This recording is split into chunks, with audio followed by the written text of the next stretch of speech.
somebody might be using the label chosen to try and get away with something. We have Igraine, feminine power, beauty, motherhood, and acceptance. And I wanted to look more into this whole white knight idea from the last reading, that somebody is trying to do something to maybe interfere with finances, something or other, basically creating a situation where they could be the savior. The savior nobody would need if they hadn't messed around with somebody else's life. And this is actually not a great card to be the jumping off point for that. So I'm just going to give a trigger warning. So if you're not familiar, Igraine is King Arthur's mother.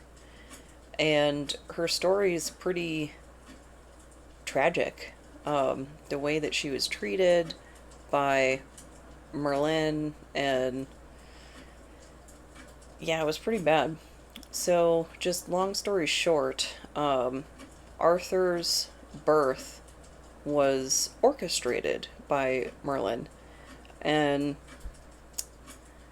part of that orchestration was her being essayed by a king that fancied her, but she was already married to the Duke of Cornwall. And so ultimately he was successful in that venture. And then Arthur was born. You know, we have the King Arthur legends. But the vibe that I'm getting from that is just somebody using, I can't remember what that is called. Is it manifest destiny? Something like that. Something used for like colonization, things like that. An excuse, basically, that I am chosen by God. What I do is the will of God. And that, I mean, in the modern era, we'd call that spiritual psychosis, because they're trying to justify harm as a divine right. So, yeah, no, not okay. And that whole chosen label, I don't really like that. It feels very egoic to me. I prefer using the hero's journey vocabulary, because I just see that as a lot more accessible to, if it's a spiritual path, it's a secular path, it can be a personal journey on the micro level, it can be a bigger journey on the macro level. It's just a lot more inclusive, and it removes that whole like messiah complex, because it's a big world out there, 8 billion people. We need more than one hero, you know. So we'll start getting some cards out and see what is the deal with this white knight. Like, what are they trying to cover? Got the true crime and intentions megadex out. I thought that was fitting for this. But what is the deal with this white knight? And that whole chosen, if we want to just use that to compare the language, you compare that to the hero's journey and the 4, 5, and 6 of wands. That little like mini story there really articulates, I think, what a lot of people are trying to convey when they use the word chosen, because the choosing of the champion means you're on the team, not that you're the messiah. Because the 5, that's the training grounds, friendly or unfriendly, whatever is going on. And then the 6 is the champion rises from within the team. They won whatever is going on. It's not just, you're chosen by God, here's the keys to the castle, congratulations, we're saved. Maybe not. Burial in reverse. They don't want something to be revealed. Okay, yeah, I mean, that makes sense for like a ruse of sorts, because they might not even actually believe this. Or maybe that's how it starts. Like it starts as, oh, I'm just going to take advantage of this congregation, whatever, because as somebody who's manipulative, they'll just use the most convenient framework or mechanism they have at their disposal, what they fit in with, what they blend in with the best, that will yield the highest success. And if it's a church, it's a church. If it's being at a job or being at some sort of community function, like a PTA meeting, leading the PTA, I don't know, something like that, whatever it takes to get in that position. But then it could go on and develop that they actually start believing that they like are this messiah or something. We've got the enigmatic cipher in reverse. Decode the mysteries in your life. Use your analytical skills to unravel complex situations or communications. Pay attention to patterns and symbols that may hold deeper meanings. So this could be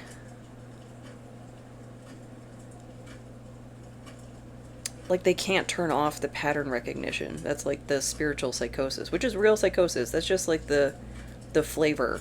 That's a real crisis that somebody is experiencing. It's not an exception to that because it's spiritual in nature. But they don't want something seen. Or maybe something is becoming very obvious. It's no longer enigmatic. So what else about that?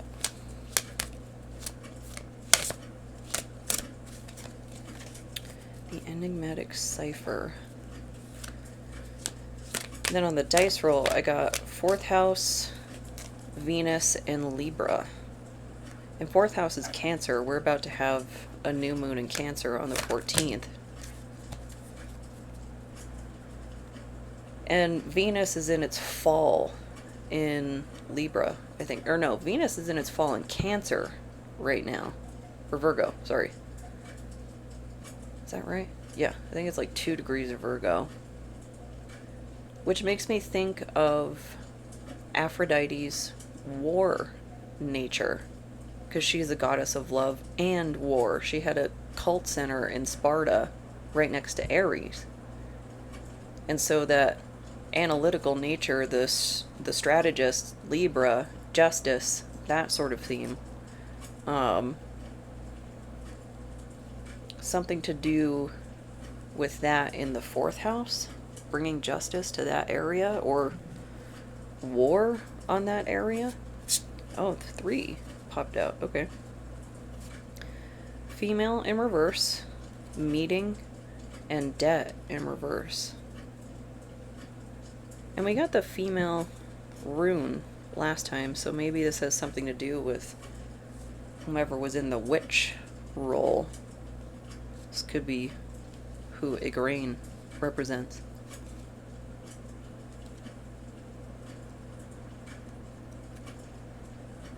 It's like having a meeting about how somebody isn't in debt, or how somebody is improving their debt. They're trying to hide that.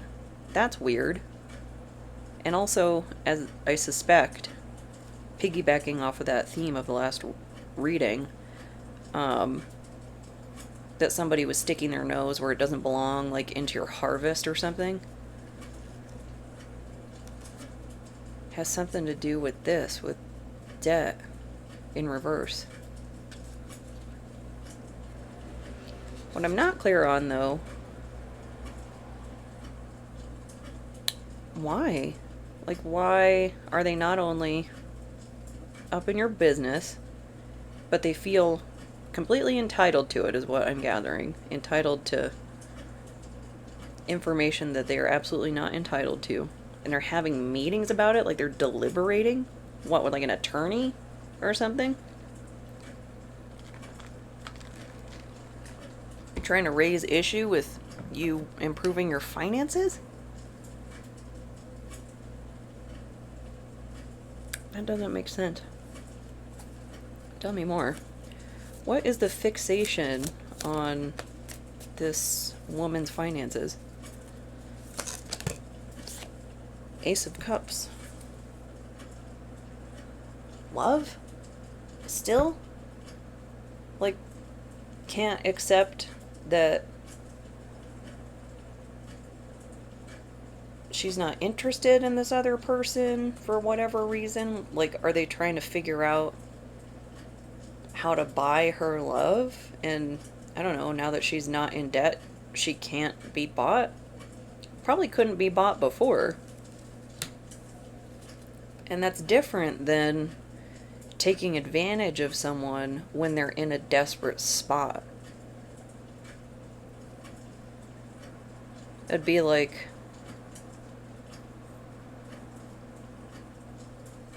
I don't know, like somebody trying to scam someone through like a romance scam or something. But now something's not going to work because they're not in the desperate position that those kind of hinge on. That, like, oh, if you pay for my plane ticket or something like that, you do the small investment, I'll do a big investment later when we meet up. Or people do that in person too. Wasn't there that Netflix documentary, the Tinder swindler, I think? So what about this Ace of Cups? Or is this somebody that just can't accept that some people aren't money motivated? Doesn't mean they don't need money, because capitalism, but it's not the driving factor. It's like building a house and knowing that you need wood or bricks or mud or something to make that. It's just a tool. A material. I guess both. It can be both. But what about this Ace of Cups? And that can be the Holy Grail. The Ace of Cups. So it can be more of that, like, I am ordained by God. Something like that. We've got the Chariot in reverse. Flashpoint paradox. That's coming to mind. Something paradoxical.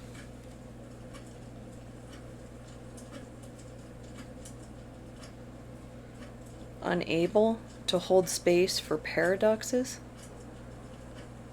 That's like the people in the spiritual community, whatnot.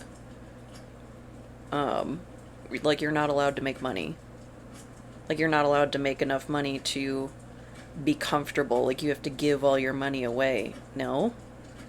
It's fine to want to live comfortably.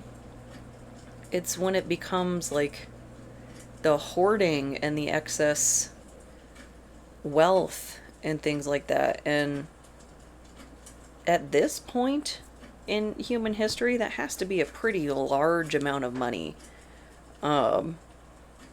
to even get to greed, because we're competing with incomes that start with a B and a T, like trillionaire. I don't think he's a trillionaire anymore, actually, because stocks or something.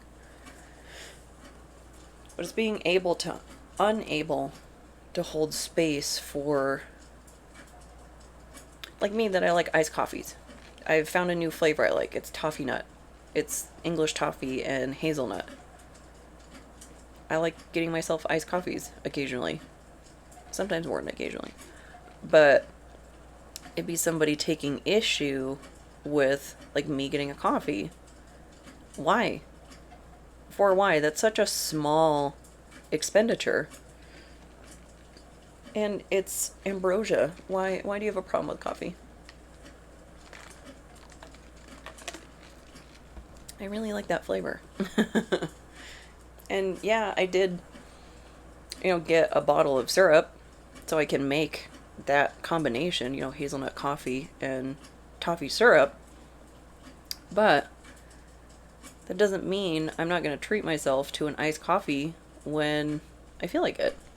Because I make hot coffee at home. I want something different. But it's somebody like picking this person apart. Maybe picking apart their finances. Again, sticking their nose where it doesn't belong. But this is to cover up something they're doing. It's like, the look over here. Look over there. Don't look at what I'm doing.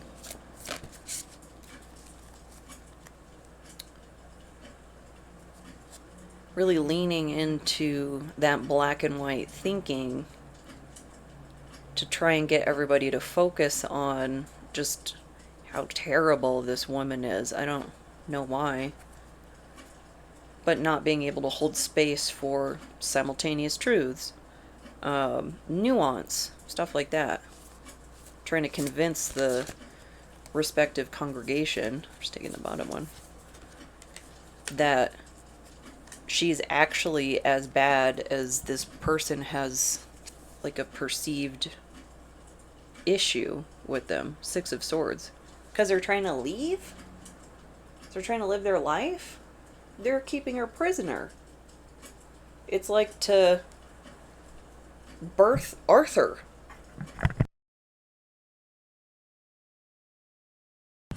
Which, not okay.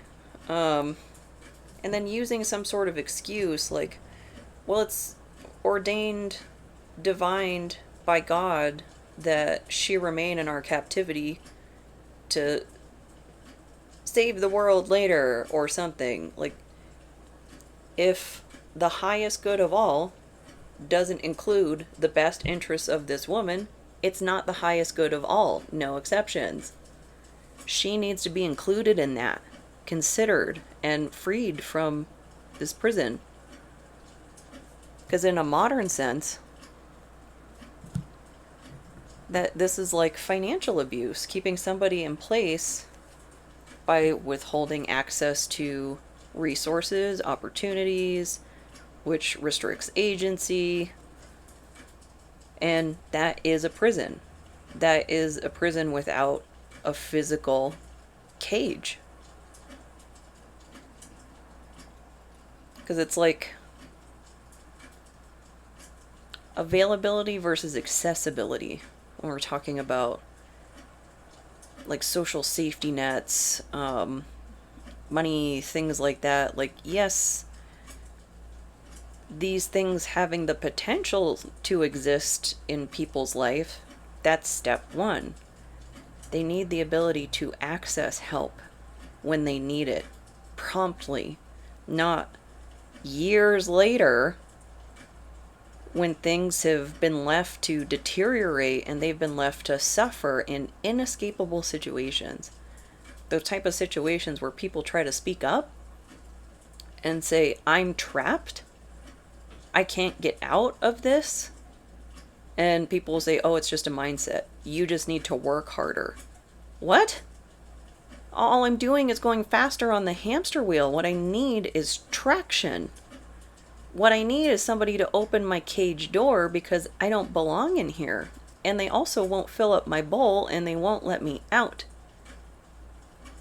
That's like the kind of situation that things like reproductive coercion will cause. And people will do that to keep others like trapped in relationships and stuff. Ooh, and I just saw that really disturbing Netflix documentary, another one. So maybe there's something important about documentaries. Maternal Instinct, that just came out. That was a hard watch. Would definitely be in the right mindset for that. One of the true crime ones, but ooh, I remember those headlines when it came out, and rough. Small favor. I'm hoping you won't mind helping me with something minor. Yeah, and that's kind of giving me that documentary. Because there was somebody very helpful in that documentary in good faith, engaged with somebody in good faith, and didn't go so well for them. And it might not even be out of revenge. This came out reversed. I'm looking to damage you in retaliation for perceived wrongs. It could be they need a scapegoat, and the scapegoat is trying to leave. Maybe she doesn't want to give birth to Arthur, have this orchestrated, engineered birth of a child. Especially after her husband had passed away, because there was a war as part of that. So more war emphasis. So you need a scapegoat, and the scapegoat's trying to get away.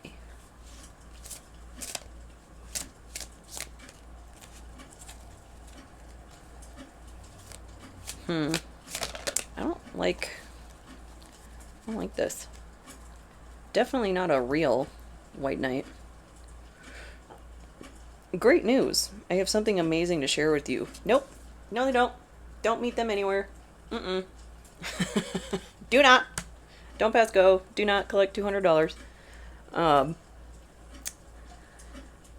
Yeah, no. If you have separated yourself from someone for any reason whatsoever, and they are in any state whatsoever, for why would you talk to them again? Just for what reason? Is it because they're guilt tripping you? Not a good reason to go see somebody. You are not their therapist. You do not owe anybody empathy. That's not, especially if they hurt you, they've done something, or they attempted to scapegoat you. You don't owe anyone the time of day, a hey, how you doing? If you have to be cordial for, I don't know, co-parenting, you share some sort of space like work or school or something like that. Just business, straight business. Not even like, how's the weather? No small talk. Boundaries. I don't like how that's making me feel. Like somebody saying, oh, come over, I have great news. And then Netflix documentary. Just saying. It happens. It happens all the time. This sort of craziness that people build up to over time. And it really concerns me how quickly people trying to come forward get dismissed, because these Netflix documentaries and these stories and myths, they don't come from nowhere. These come from behaviors that we are continually trying to name, and we get blown off. And the cost is high. The cost is life. And that is where I go with, like, the one step further. What's going on with the people that blew off, who tried to come forward? Are they judgmental? Are they prejudiced? Or are they also doing something behind closed doors that they're not supposed to be doing? You know, that higher concentration of, like, domestic violence that you see in law enforcement, or antagonistic personalities going towards professions that have control as a central function of them. We know these patterns exist, and the powers that be are refusing to not only acknowledge but do something meaningful about it. Those files are immediately what comes to mind. But what is this great news, quote unquote? Either the topic or what they're really trying to lead to.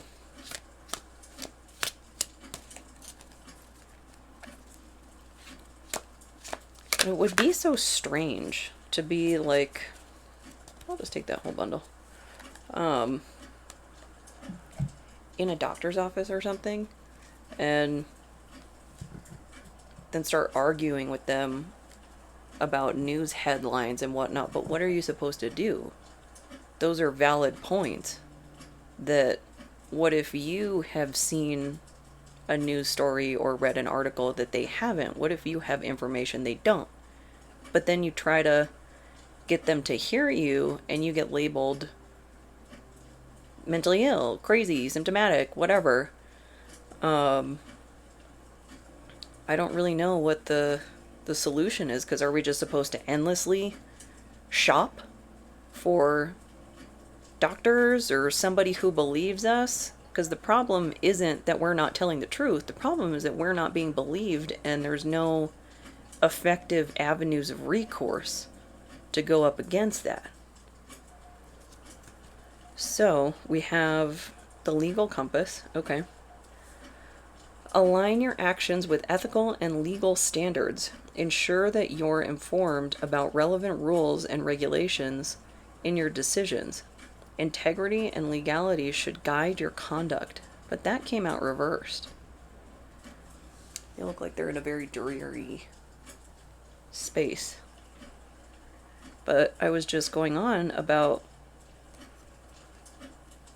like that higher prevalence of antagonistic personalities in those positions of authority and control and power. Maybe that's not who you need to align yourself with. Actually take critical thought to what they're doing versus what they're supposed to be doing. Like, what is that gap in between those things? And that puts you in kind of an awkward position, but thanks to the internet, you can go read about rules and regulations to your heart's content. And there's, what, like 1 million subreddits on anything you could ever think of? So that could help too. Because there'll be a lot of retranslating of like primary materials that makes it more understandable for the average person. Still definitely want to verify what those random usernames on the internet are telling you for sure, but it might make it more understandable. Wooded area.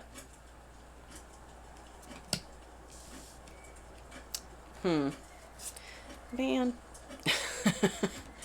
Cult and natural disaster. And natural disaster is in reverse. So this is giving me like international waters is like where crimes will be done purposefully. But there's also, I think it's in Wyoming, there's some little legal like Bermuda Triangle there that I don't know if that's ever been resolved, but it's like not clear who actually has jurisdiction in this one spot. So I don't know. But maybe this person is part of a group. It doesn't necessarily have to be a big group like the Freemasons or something like that. Anything that would typically come to mind as like a large organized like fraternal organization or something. It could just be some guy and his buddies, you know, in their little club that they've decided to tear apart this person's life. That's what their little meetings are about. Talk about their finances. It's like a whole group of people trying to take one person down. Isn't that a conspiracy? I think so. But from natural disaster in reverse, it's like trying to orchestrate something that's like they died of natural causes. No, they didn't. It reminds me of the Files. It really does. that was one of those things that I started to side with people who I'm not ready for this one yet, taught to view with like derision and disdain conspiracy theorists about Epstein not unaliving himself. The forensic report, the direction the bone broke, that's concerning. The missing security footage, that's concerning. There's a lot of unknowns that it's a reach to believe he did that himself. And to me, it's not rational to not believe a quote-unquote conspiracy theory just on that basis alone, without examining it, without at least giving it some sort of consideration. Because that's kind of the, like, perception gaslighting that, oh, all people who entertain conspiracy theories are crazy. Are they? Because we have whole, like, investigative agencies that look into stuff. They're entertaining things. It just has to get to a credible point. And they all start somewhere. And they're interesting. I like puzzles. I like mysteries. I like Scooby-Doo. So what is this natural disaster that's trying to be orchestrated? Three of Cups? That's like the... Nuh-uh. Because it came out reversed. Like, we're not doing anything. Nothing to see here, officer. I think you are doing something. I think you are actually working together when you say you're not. Because, sticking with the myth, legend, story, however, because I think King Arthur falls into Welsh mythology. Pretty sure. But anyway, according to legend, that was a conspiracy. What was going on with Uther and Merlin to orchestrate Arthur's birth. It's like the definition of a conspiracy. They planned to do stuff to her. And I don't know if that was ever discovered by Arthur, maybe? Because I think he did cross paths, cross swords even, with his father. I don't know the King Arthur legends as well as other pantheons, but what about this Three of Cups?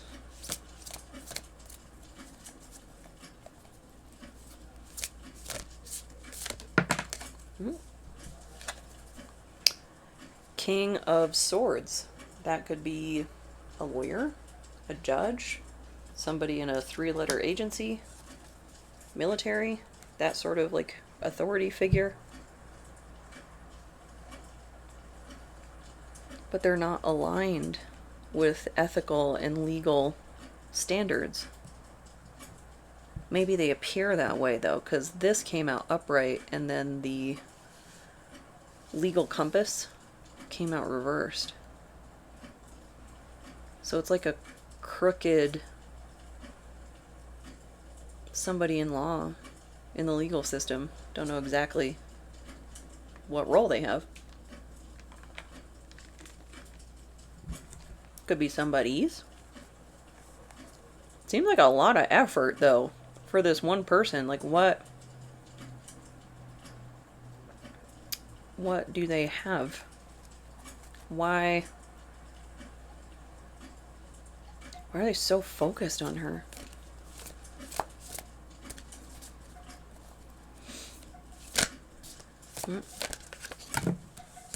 How many? I'll take the 2.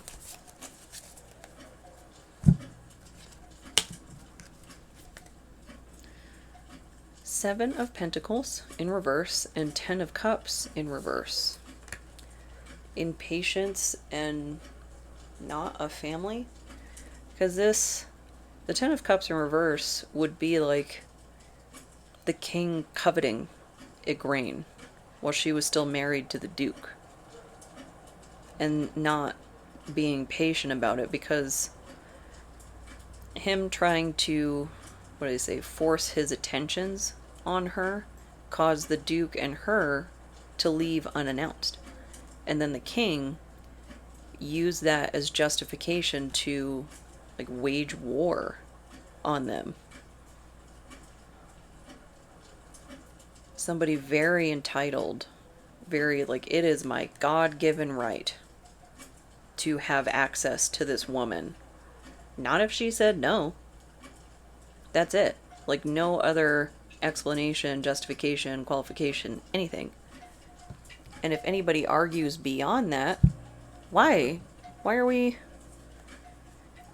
not seeing this person for who they are? That they're obsessed, possessive, controlling, jealous, envious. And they're trying to orchestrate something in a wooded area. That's like the whole, if I can't have you, nobody can, or ugh, take it even a step further into crazy pants territory, that like they would unalive somebody so that they have an experience with them that is unique to them, that no one else can have. Something like wackadoo like that. So it just seems like whatever's going on with this White Knight, if this is ringing a bell and it's confirming like somebody you know or suspect who this is, just stay away from them. Don't explain yourself. And I know that is easier said than done in many cases, especially if you have to share space with them, or a kid, something like that. And gift. I offer something from the heart, unexpected blessing to brighten your path. No, this is like bait. It's like trying to like buy you. Trying to get something, like get you on the hook. And separating from someone, that's a big escalation in agitation. No matter, you could be the nicest person on the planet, say it in the most perfect way, and they would still lose their mind. That possessive entitlement, it starts to get kicked up when women, or the partner, whomever, happens to women a lot, about every 10 minutes, try to leave, and then they take their lives. And sometimes them, their kids, their children, themselves, like, it's such a common occurrence. And it's like, why is there not a state of emergency being declared? It's because people view women as dispensable, disposable. And if not, where's the response? Where's the meaningful change? We can't just keep saying the words and then nothing changes and expecting us to believe that. So what about this gift? And maybe they're trying to look into finances to see what gift might be sufficient to try and draw you in. None. Yeah, not even attracted to this person either. Lust in reverse. I bring intense desire, a magnetic pull fueled by passion, seeking satisfaction without restraint. Not attracted to this person, not interested in their money. It's like, take the hint, dude. This woman is your prisoner. Even if she's not physically in their clutches, but her finances or something being interfered with. This could be somebody that could be a stalker, could be, I don't know, somebody that if they get wind that she's dating somebody new, they interfere with it somehow, like messaging them on social media. And one of the many things that just doesn't get taken seriously. And that's, it was Dr. Jessica Taylor, her book, was it Click, Stalk, Destroy, that just recently came out? All about this stuff. Vent. I have a lot to say about a situation and need a good listener. No, they need a therapist. This might be a play on empathy. And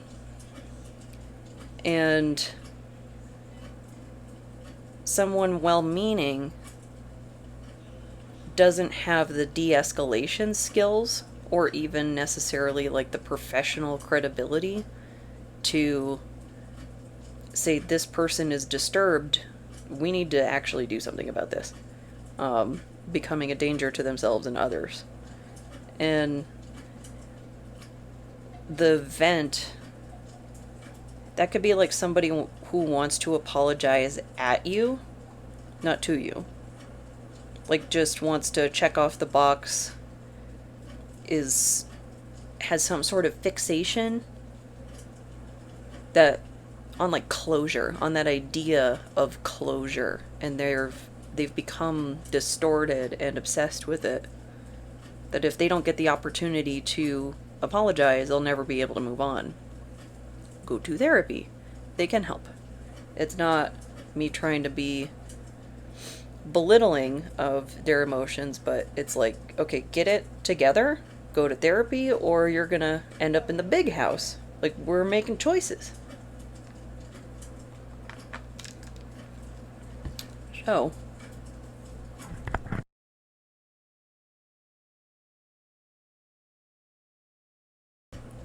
glad to have that mute button back. It's still very smoky.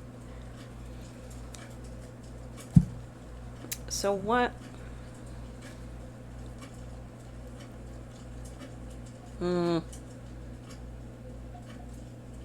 What do we need to know about this vent? Venting about a situation.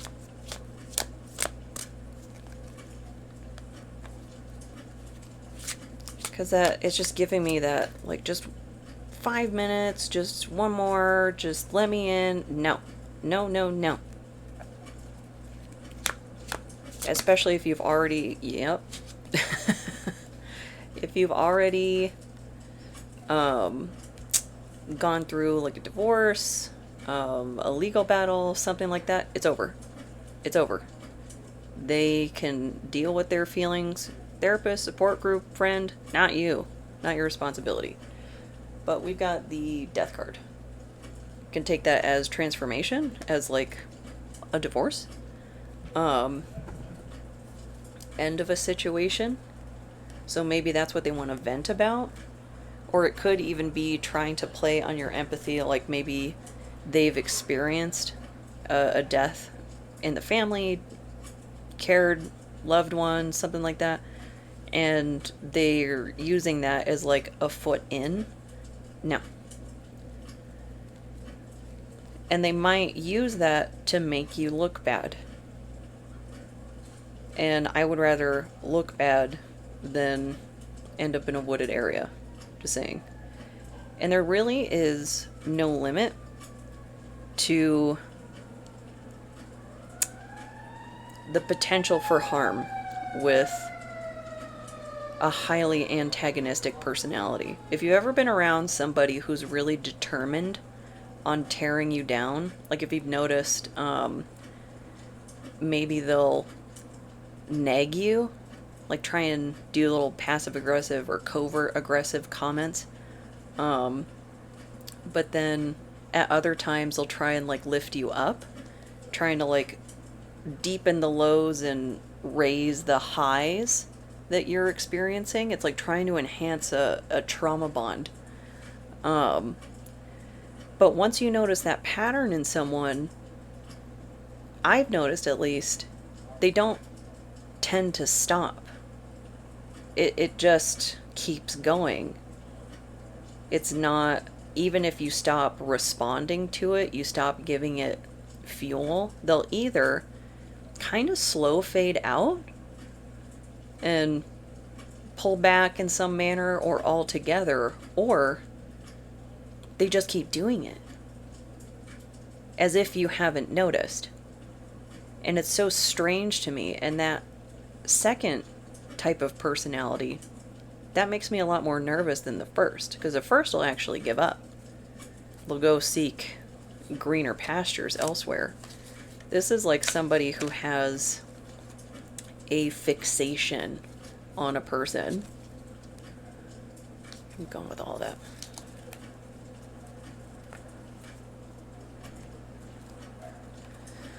Legal integrity.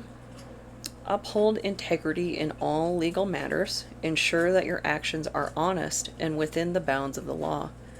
Ethical behavior is crucial for maintaining trust and credibility. So that could be referring to boundaries at the end of, where is that, clock chimes?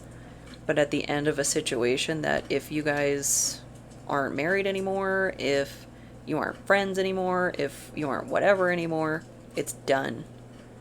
Don't blur the lines. Don't leave the door cracked. Close it, lock it, move on. We've got the pursuit of truth in reverse. Commit to uncovering the truth, even if it's difficult. Be persistent and dedicated in your quest for accuracy. Avoid shortcuts and ensure that your findings are thorough and reliable. This one is also about truth. And in reverse, the truthful testimony. Ensure that your statements and accounts are accurate and honest. Your testimony should reflect the truth as you understand it. Integrity in communication is essential for trust and credibility. So 2 truth cards in reverse. So maybe they're using, I don't know, like you not giving them a shoulder to cry on, as you're this heartless witch, something like that. It's not your responsibility to carry their emotions for them. You aren't entangled anymore. That's the holding your boundaries so that you can't make other people see it your way, but hopefully just through observation, people will be able to see that, like, okay, this person just doesn't want anything to do with you. Your business is done with each other and you're still, like, obsessed with them. What the heck is going on here? It'd be like somebody continually bringing, I don't know, trying to bring cases forward to the legal system, maybe trying to file false reports, and then eventually they are telling on themselves because they keep doing the same thing over and over and over again. Leave this woman alone. We've got the hidden evidence. Search for evidence that may not be immediately obvious. Look for overlooked details and context that may shed light on the situation. Thorough investigation is key to uncovering the full truth. So maybe this is what was trying to be buried, what they didn't want to be seen, something hidden. Whatever it is that was causing the looking for a scapegoat in the first place. So they don't want to tell the truth to try and hide something. I mean, it'll still eventually come forward. It's just kind of how those things go. Or at least that's the hope. And if you are entangled in something like this, your only obligation is to tell the truth. Not how you want to be perceived, not how you want to be heard. Tell your truth. People are going to hear it how they hear it, because there's like three main components to the truth in a situation like this. It's your truth, their truth, and the truth, and how those all intersect. I keep grabbing for that. So what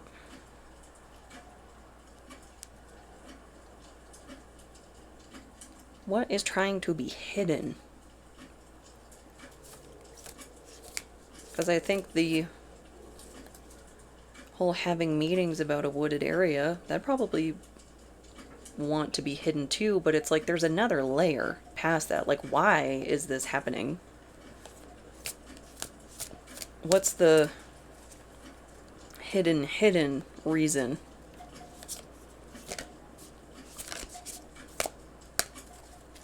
What's trying to be hidden? 9 of Swords in reverse. It's like a relief of nightmares. And then the 2 of Swords. A blockade. A blockade being relieved? A relief of nightmares relieves a blockade?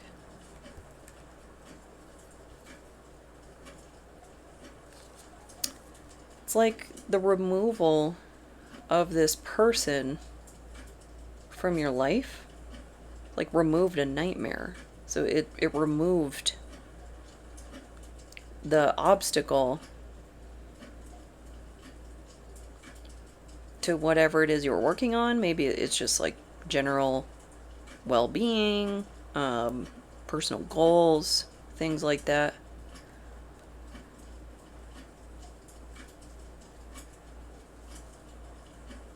Somebody doesn't want to accept that you are better off without them. Tough. Like that's their thing to deal with for them and whomever they choose to be their support system. It's not your problem to solve with them. It's like taking the blindfold off. Because the 2 of Swords, normally she has a blindfold in that card. So taking that blindfold off, that you going your own way, you're better off without them. So is it pride? This is all just like a big ego wound that you went your own way, 6 of Swords, that you're trying to leave. I don't think this is improving things, because who would want to deal with this person after watching this go down? Yeah, 3 of Swords. Heartbroken. They don't want people to see that maybe they're heartbroken over your loss.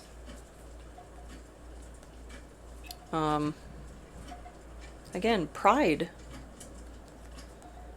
This is like the pride before the fall. Is that... what was that?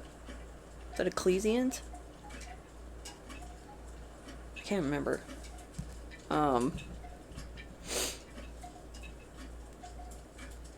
this is like the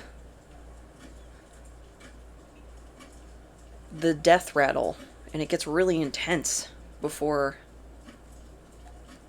the silence. So what about this 3 of Swords? Because I think that's fairly straightforward. And the 3 of Swords also, mind over emotions. Somebody who's more in their mind, so could be more of that fixation that they're so determined on possessing you or whomever is in the Igraine role for this, I don't know, manifest destiny or something.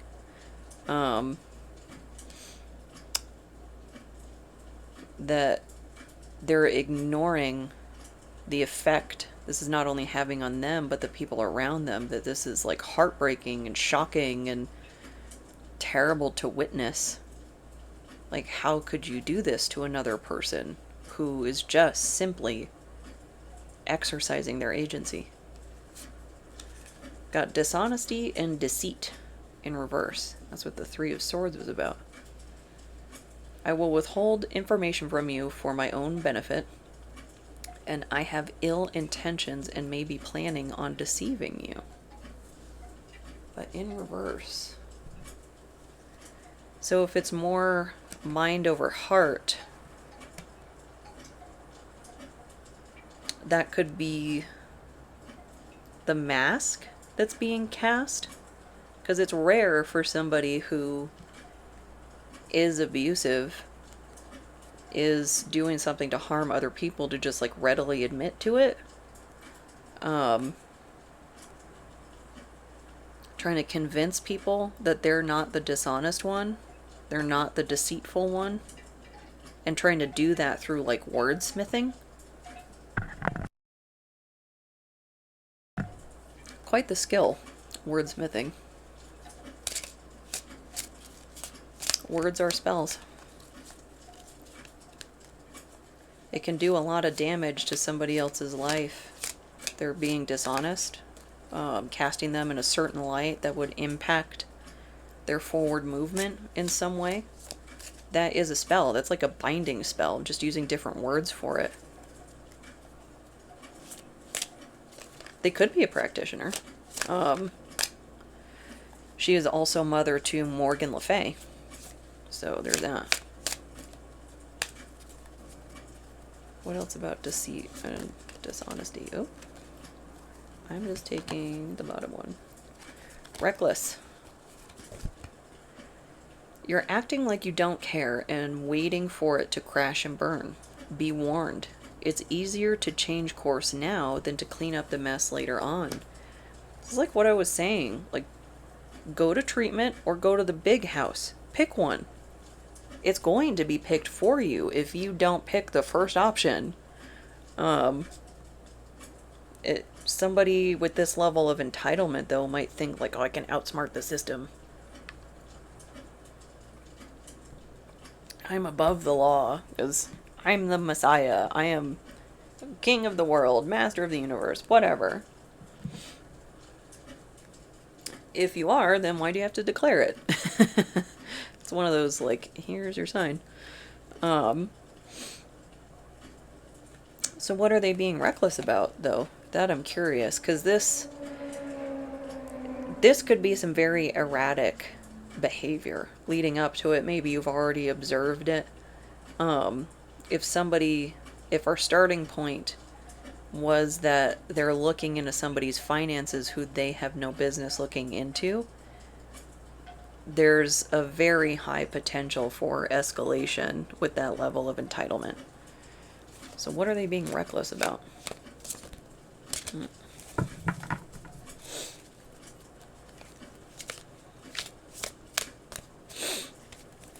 Probably a lot is my inclination.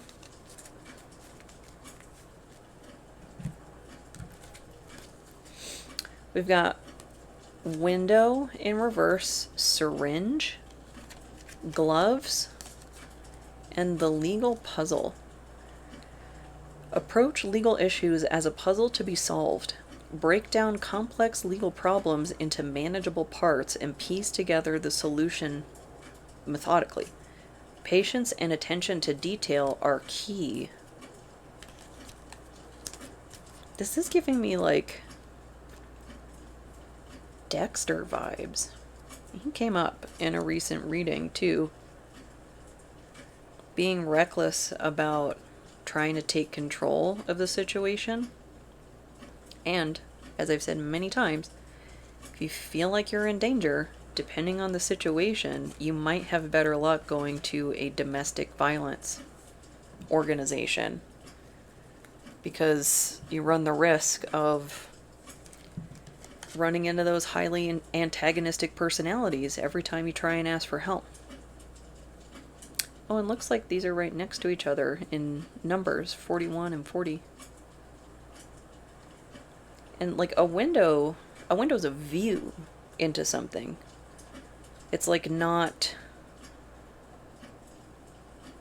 considering your actions, not planning ahead. It's just kind of going for it, you know. Might be labeled like a crime of passion or something, but there's nothing impulsive about any of this. It's just the point in escalation in which things were seen. It's not that they suddenly snapped. They got caught. Maybe they forgot to wear gloves. Maybe they forgot gloves at some sort of scene somewhere. I don't know. It's like leaving evidence or doing something. Could be digital. Some sort of digital footprint. Because window and gloves.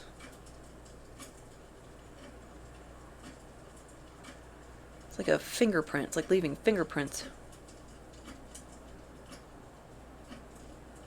And the legal puzzle. Didn't I say I like puzzles? I like mystery? Scooby-Doo. Yeah.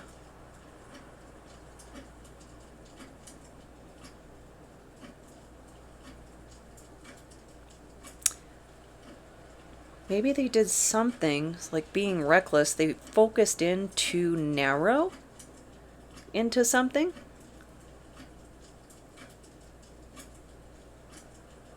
And maybe that is leading to visibility somehow. Like being seen by the appropriate people. Or somebody finally believing this woman. It's like a mistake was made. And maybe she's done everything perfectly. And it's still like, well, maybe she's crazy. It's just like that default. Like, tell me you couldn't give a crap about women without telling me you couldn't give a crap. And they might not always use that phrase exactly like the maybe she's crazy. It'll sound very reasonable.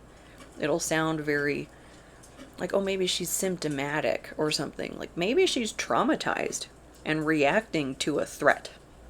A real threat that you refuse to take seriously, which is agitating her more. It's like they've never heard of trauma as soon as a woman shows up. And I'm really hesitant to give people the benefit of the doubt at this point in available information in our lives. It's kind of like how heart attacks present differently in women than they do men.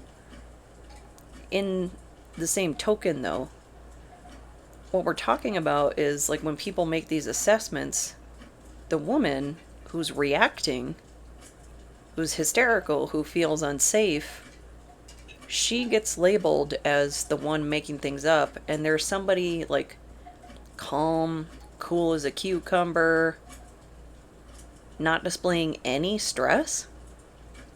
Why? Why aren't you displaying any stress? Because there would naturally be some degree of stress being accused of something. Let's say they didn't do it. That would still, like, wouldn't you be nervous? Because you're up against, like, the legal system.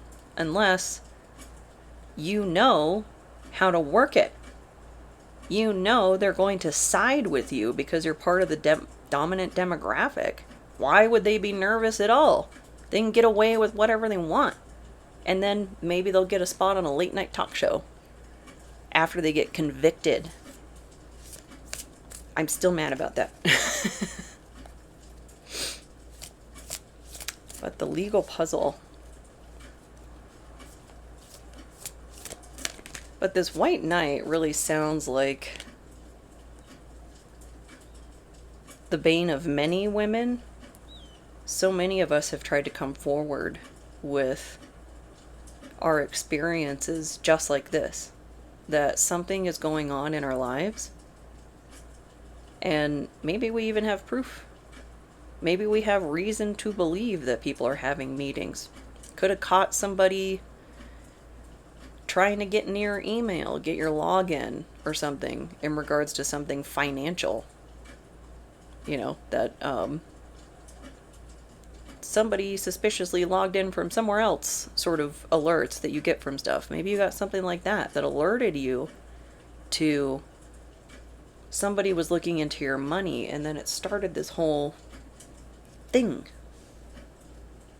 Got the Empress, poison ivy. You know, in the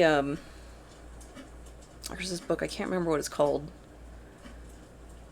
It's about Batman and psychology, though. And they talk about poison ivy being an eco-terrorist. That even though her intentions are good, her methods are really what's questionable. So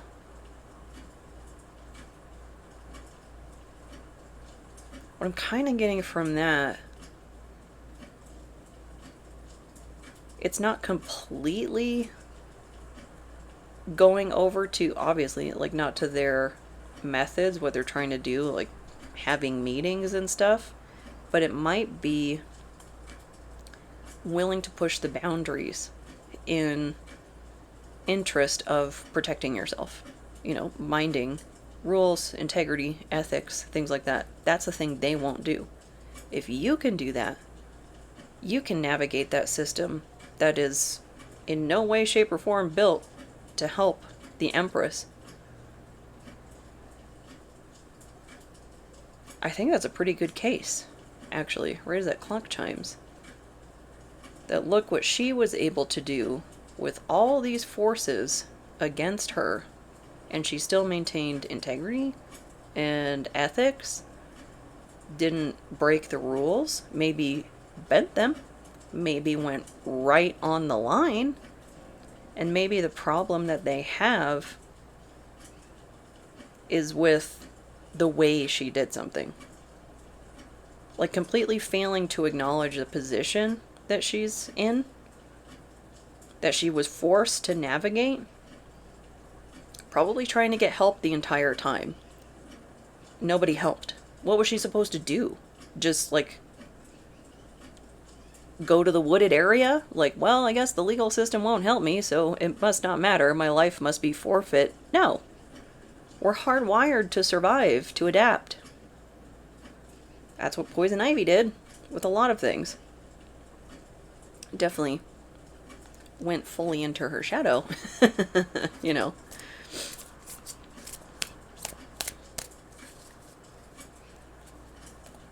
But what else about this Empress? Queen of Swords. Take the 3. That could be the aspect of the Empress to emphasize. Because the Empress is all 4 queens. So that coming up against the King of Swords, maybe, get into that kind of ruthless, cold energy, which that might be what they're pointing to. That, I don't know, the attitude that you had, something like that, like, oh, excuse me for reacting to being abused.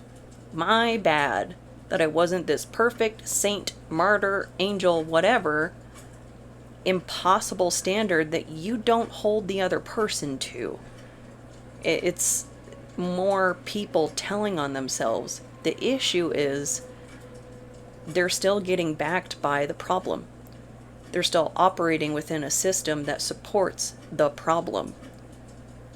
Maybe that's where the bigger Empress energy comes in, that poison ivy, larger macro view. Because it's one thing to deal with the smaller individual problems, but if we're seeing the same thing over and over and over again, it's a bad system. And we've got 4 of Cups in reverse and the Hanged Man. So, taking action. taking action to change perspective. And not necessarily words, because maybe people aren't listening. It's like demonstrating what poison ivy is made of. And in this aspect, it could be very much the Queen of Swords. But that Hanged Man, that can also be a spiritual awakening. That can be a spiritual journey. So, through these actions, through standing up to chosen by God, who feels entitled to other humans, that could be a spiritual awakening for a lot of people. And that doesn't necessarily mean they're going to experience like gnosis, like their own personal experience with the divine. It's more seeing through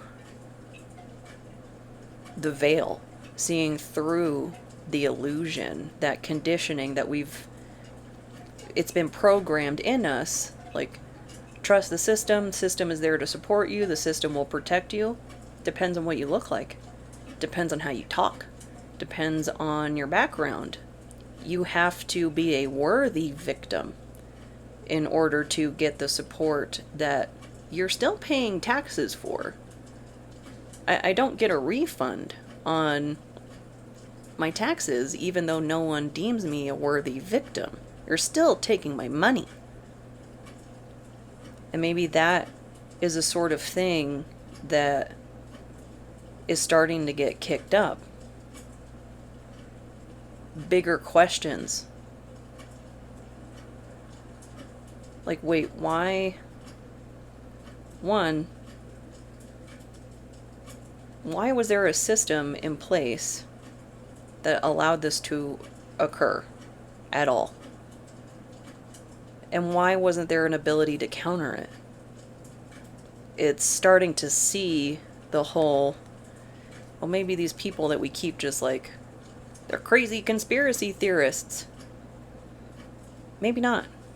Maybe if we weren't so judgmental and we're actually having open, curious communication, could get somewhere. Big favor. We had small favor earlier. I'm looking for significant assistance and a large effort on your part, and desperate. I'm in a bind and don't know what to do. I may be acting irrationally. So maybe this is the impulsive action, like something,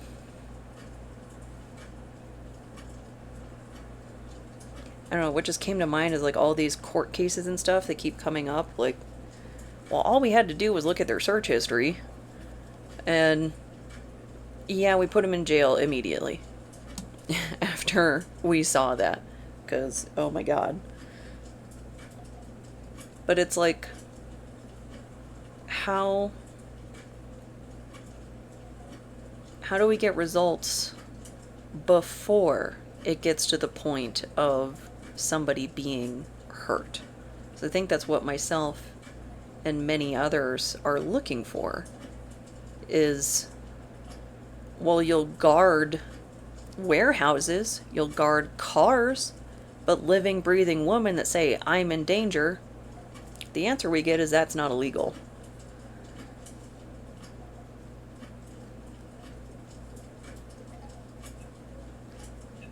And you don't want it to be like a Minority Report situation where you could be putting away someone innocent, you know, based on a hunch, based on probability. Could also be sacrificing someone innocent, though, by not acting. And I don't know. It's a tough one. But that big favor and that desperate, anybody's coming towards you with kind of erratic energy like that, maybe don't be alone with them. Secret. There's something I'm holding back. This, like, big red flag. Marinara flags abound. I want to tell you something and I can only tell you in person. For why? Why is that? And why do we need to meet in private in a wooded area? Why can't it be going out to lunch and talking? Because maybe they need to talk. And you can FaceTime if you want. If probably not with this person, but just in general.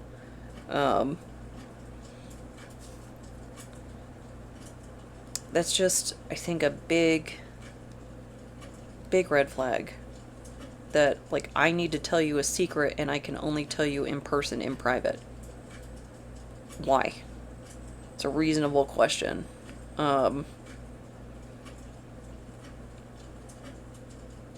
I still, just the inclination I have, I would not be alone with this person.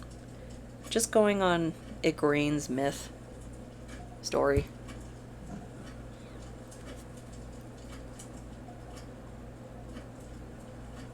So, I think that's really the takeaway here, is to stay away from this person.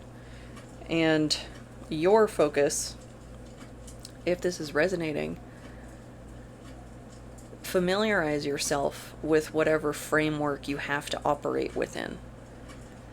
That framework very well may not be on your side. Some people don't act until they would be held liable if they didn't, you know, like the point at which they finally look at search history or something. If they don't investigate properly, maybe they could have been held liable had they not done that. So that's another thing too. This is people's jobs. They're not doing you a favor by investigating anything. They're trying to play on their power, anything like that. Might want to familiarize yourself with the complaint process. How do you escalate to the next level up, like to the CO, commanding officer, just the next level, their boss, whomever, an outside, like, regulatory body of some sort. Like if it's a doctor or a therapist or something that you need to report, then they have, I don't know if it would be like the medical board or something like that, but there's degrees of oversight. So familiarize yourself with that and stay away from this person. That's my big takeaway.